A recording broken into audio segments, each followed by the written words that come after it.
Hello friends, welcome to my SY education formation channel में आपका स्वागत है। दोस्तों, यहाँ पे हम लेकर के प्रेजेंट हैं ईपीएस 95 पेंशन में हुआ संशोधन। इसके बारे में आपको बताने वाले हैं फुल डिटेल्स। यदि हमारे चैनल पहली बार विजिट कर रहे हैं तो चैनल पे को सब्सक्राइब कर लेना, बेल आइकन को प्रेस करना ताकि अगली वीडियो की नोटिफिकेशन आसानी से प्राप्त हो जाए।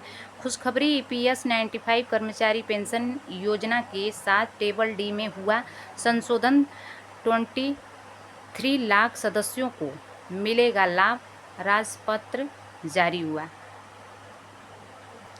अब यहाँ पे देखेंगे, भारत सरकार ने कर्मचारी पेंशन योजना ईपीएस 95 में संशोधन किया है और अब इसका नाम कर्मचारी पेंशन योजना 2024 होगा। इसका बदलाव के साथ सरकार ने यह सुनिश्चित किया है कि 6 महीने से जो है कम अंशदायी सेवा वाले कर्मचारी जो हैं उनके पेंशन योजना के सदस्यों को भी निकासी लाभ मिल सकेगा। और इन संशोधन से जो है प्रत्येक वर्ष कर्मचारी पेंशन योजना के 7 लाख से अधिक ऐसे सदस्यों को लाभ प्राप्त होगा जो कि 6 महीने से कम अंश जो है दायी सेवा के साथ योजना छोड़ देते हैं। तो अब देखेंगे यहाँ पर कि टेबल डी में हुआ संशोधन। सेवा के वर्षों के वजह सेवा के पूर्ण महीनों के आधार बनाना। अधिसूचना की तारीख के बाद जो है सभी मामलों पर लागू। 58 वर्ष की एज से पहले मामले में अपवाद। संशोधित टेबल डी का जो है महत्व, सदस्यों के हित की सुरक्षा। अब दूर हुई जो है परेशानी। दोस्तों, निकासी लाभ के लिए हो जाएं पात्र, अब ज़्यादा होगा फ़ायदा।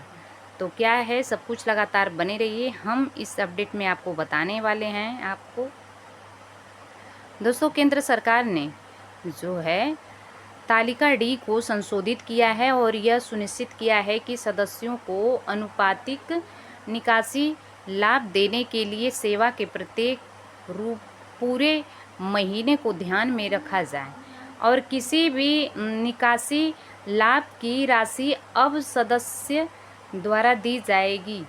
सेवा के पूरे महीनों की संख्या और उस वेतन पर निर्भर करेगी जिस पर जो है कर्मचारी पेंशन योजना का अंशदान प्राप्त हुआ था।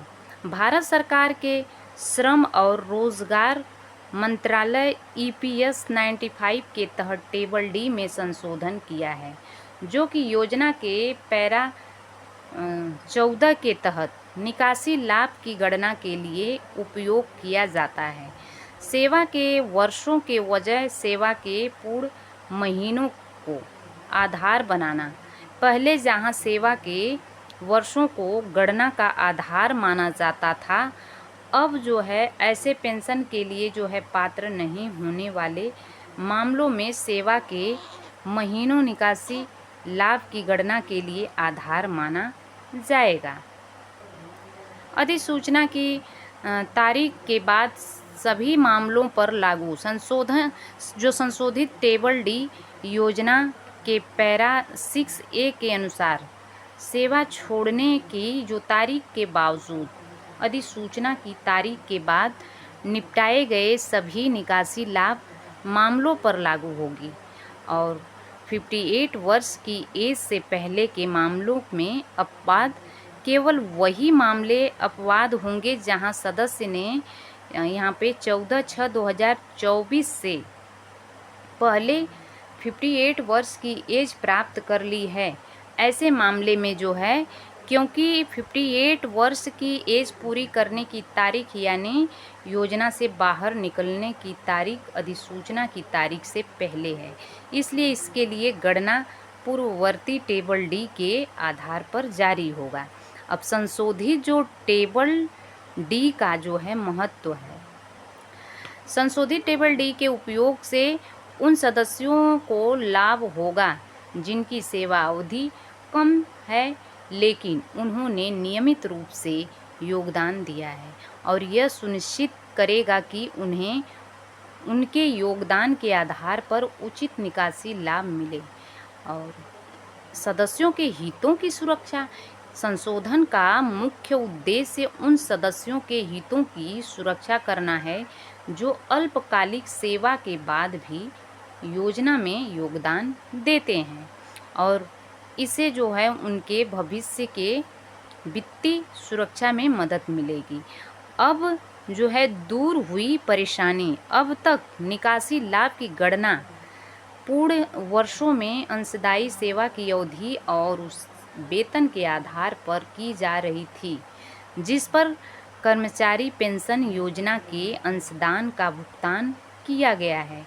इसलिए अंशदायी सेवा के 6 महीने और इससे जो है अधिक का जो है समय पूरा करने के बाद ही सदस्य ऐसे निकासी लाभ के लिए पात्र होते हैं।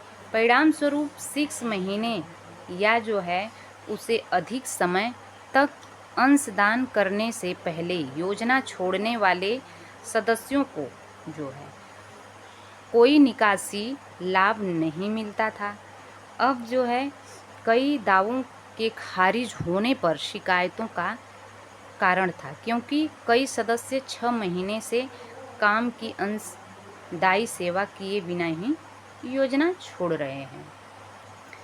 निकासी लाभ के लिए जो है हो जाएंगे पात्र वित्तीय वर्ष 2023 और 24 के दौरान जो है 6 महीने में कम की अंशदायी सेवा का कारण निकासी लाभ के लगभग 7 लाख दावे खारिज कर दिए गए और इसके संशोधन के बाद अब ऐसे सभी कर्मचारी पेंशन योजना के सदस्य जो 14/6/2024 तक 58 वर्ष की एज प्राप्त नहीं हुए तो कर पाए तो निकासी लाभ का पात्र हो जाएंगे।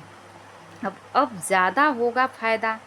तो इससे जो है पहले तालिका डी के अंतर्गत गणना के प्रत्येक पूर्ण वर्ष बाद 6 महीने से कम समय के लिए की गई सेवा की अवधि को नज़रअंदाज कर दिया गया था और इसके परिणाम स्वरूप कई मामलों में निकासी लाभ की कम राशि प्राप्त हुई।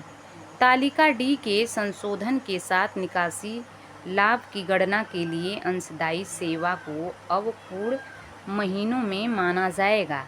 इससे जो है निकासी लाभ का उचित भुगतान सुनिश्चित होगा। उदाहरण के लिए 2 वर्ष और 5 महीने की अंशदायी सेवा और 15,000 प्रति माह वेतन के बाद निकासी लाभ लेने वाला सदस्य पहले 29,850 रुपये की निकासी लाभ का हकदार अब उसे 36,000 रुपये का निकासी लाभ प्राप्त होगा। अब इस तरह के अपडेट पाने के लिए दोस्तों हमारे चैनल बने रहिए। लगातार बने रहने के लिए तहे दिल से शुक्रिया अदा करते हैं। Thanks for watching. God bless you.